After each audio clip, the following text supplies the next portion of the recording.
All right, part two, the footers. 1. Core, Persephone, and Hecate were clearly the goddess in triad as maiden, nymph, and crone at a time when only women practiced the mysteries of agriculture. Core stands for the green corn, Persephone for the ripe ear, and Hecate for the harvest corn, the Carlin wife of the English countryside. But Demeter was the goddess's general title, and Persephone's name has been given to Core, which confuses the story. The myth of Demeter's adventure in the thrice-plowed fields points to a fertility rite which survived until recently in the Balkans. The corn priestesses will have openly coupled with the sacred king at the autumn sowing in order to ensure a good harvest.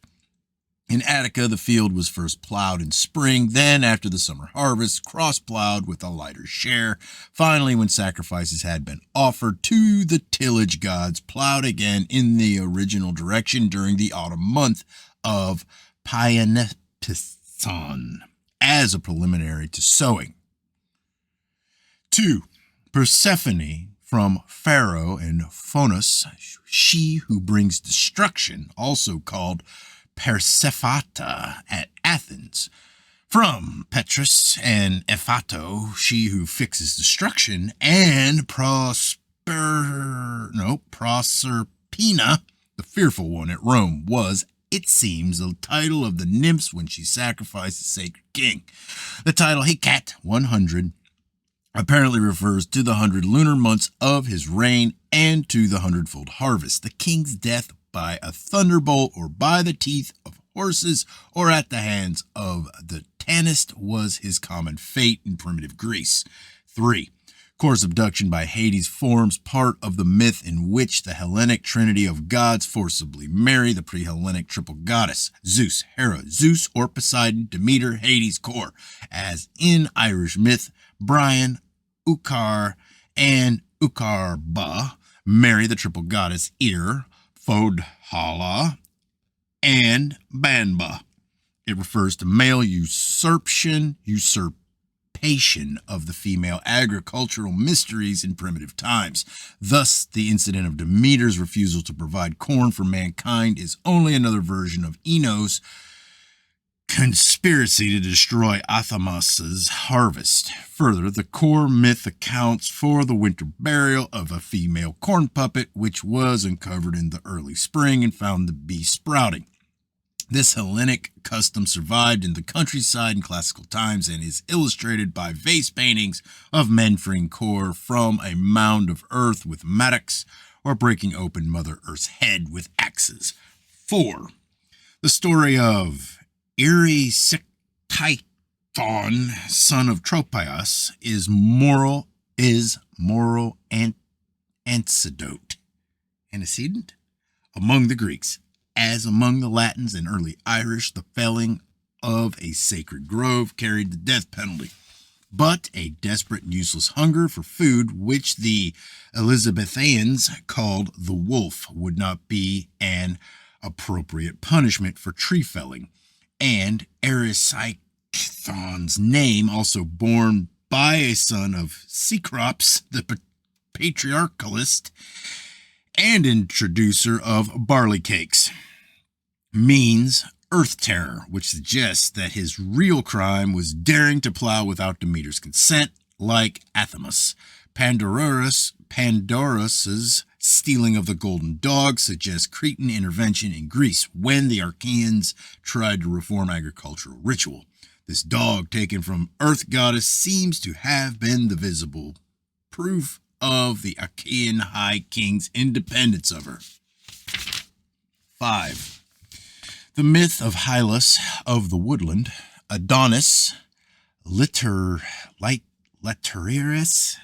and Linus describes the annual mourning for the sacred king, or his boy surrogate sacrificed to placate the goddess of vegetation.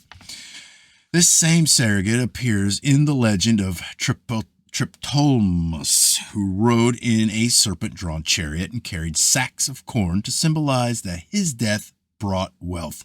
He was, as Plutus, wealthy, begotten in the plowfield. From the Hades euphemistic title Pluto is borrowed. Triptolemus which is Triptolmaios, thrice daring, may be a title awarded the sacred king for having 3 times dared to plow the field and couple with the corn priestess. Celis, Docles, and Eumolpus, whom Demeter taught the art of agriculture, represent priestly heads of the Amphitonic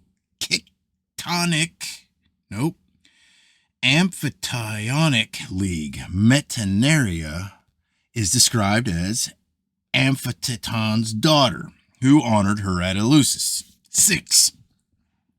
It was at Eleusis' advent, a Mycenaean city, that the great Eleusinian mysteries were celebrated in the month called Bodromion, running for help. Demeter's ecstatic initiate symbolically consummated her love affair with Iasus, or Triptolemus, or Zeus, in an inner recess of the shrine by working a phallic object up and down a woman's top boot. Hence, Eleusis suggests a worn-down derivative of Eleutheres, the temple of her who rages in a lurking place.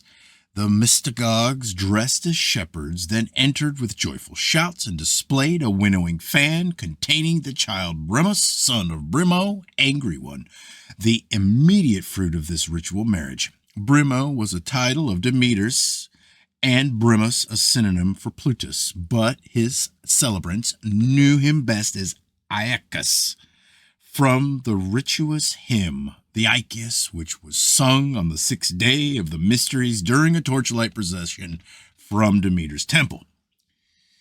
7.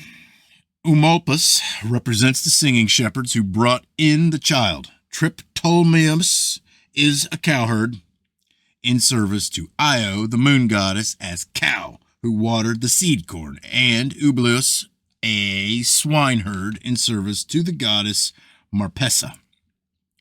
Phorcys, Choer, and Sirdu, the sow goddess who made the corn sprout. Eubulus was the first to reveal Cor's fate, because swineherd in early European myth means soothsayer or magician. Thus, Eumolpus, searching well, Odysseus' swineherd is addressed as Dios, godlike. And though by classical times swineherds had long ceased to exercise their prophetic art, swine were still sacrificed to Demeter and Persephone by being thrown down natural chasms. Eubulus is not said to have benefited from Demeter's instruction, probably because her cult as sow goddess had been suppressed at Eleusis. 8. Rarus, whether it means an abortive child or a womb, is an inappropriate name for a king, and will have referred to the womb of the corn mother from which the corn sprang. 9. Iambe and Baobo personify the obscene songs in iambic meter, which were sung to relieve emotional tension at the Eleusinian mysteries. But Iambe, Demeter, and Baobo form the familiar triad of maiden, nymph, and crone. Old nurses in Greek myth nearly always stand for the goddess's crone. Abas was turned into a lizard because lizards are found in the hottest and driest places and can live without water. This is a moral antecedent told to teach children respect for their elders and reverence for the gods. 10. The story of Demeter's attempt to make Demophon immortal is paralleled in the myths of Medea and Thetis. It refers partly to the widespread primitive custom of seining children against evil spirits with sacred fire carried around them at birth, or with a hot griddle set under them, partly to the custom of burning boys to death as a vicarious sacrifice for the sacred king, and so conferring immortality on them. Celius, the name of Demophon's father, can mean burner as well as woodpecker or sorcerer. 11. A primitive taboo rested on red-colored food, which might be offered to the dead only, and the pomegranate was supposed to have sprung, like the 8-petaled scarlet anemone, from the blood of Adonis, or Tammuz, The 7 pomegranate seeds represent perhaps the 7 phases of the moon during which farmers wait for the green corn shoots to appear. But Persephone eating the pomegranate is originally Sheol, the goddess of hell, devouring Tammuz, while Ishtar, Sheol herself in a different guise, weeps to placate his ghost. Hera, as a former death goddess, also held a pomegranate. 12. The Ascalaphos, or short-eared owl, was a bird of evil omen, and the fable of his tail-bearing is told to account for the noisiness of owls in November before the 3 winter months of Kor's absence begins. Hercules released Asclepius. 13. Demeter's gift of the fig to Phytalus, whose family was a leading one in Attica, means no more than that the practice of fig caprification, pollinizing the domestic tree with a branch of the wild one, ceased to be a female pejorative at the same time as agriculture. The taboo on the planting of beans by men seems to have survived later than that on grain because of the close connection between beans and ghosts. The Rome beans were thrown at 2 ghosts at the All Souls Festival, and if a plant grew from one of these and a woman ate its beans, she would be impregnated by a ghost. Hence, the Pythagoreans abstained from beans lest they might deny an ancestor his chance of reincarnation. 14. Demeter is said to have reached Greece by way of Crete, landing at Thoricus in Attica.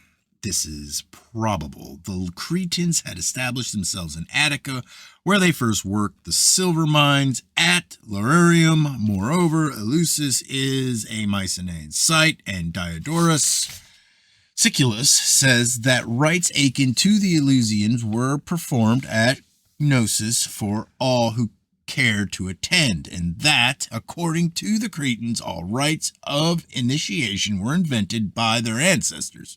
But Demeter's origin is to be looked for in Libya. 15. The flowers which, according to Ovid, Kor was picking were poppies. An image of a goddess with poppy heads in her headdress was found at Gazi in Crete. Another goddess on a mold from Paleocastro holds poppies in her hand, and on the gold ring from Acropolis treasure at Mycenae, a seated Demeter gives 3 poppy heads to a standing Kor.